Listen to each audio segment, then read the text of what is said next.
जहाँ कपाल रे जहाँ लेखा ही केवल पूर्व जन्मर कर्मफल ही लिखा जाइछि।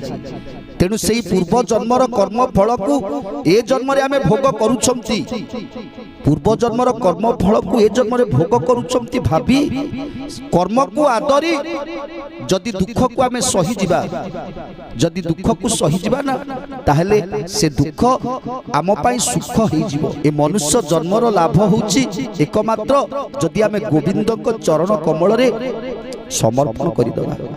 जदि मनुष्य जन्मर लाभ होउछि केवल गोविंद को पादरे समर्पण करिदबा निजको। विष्णुर गुण कर्म जेते नित्य शुणिब कर्ण पथ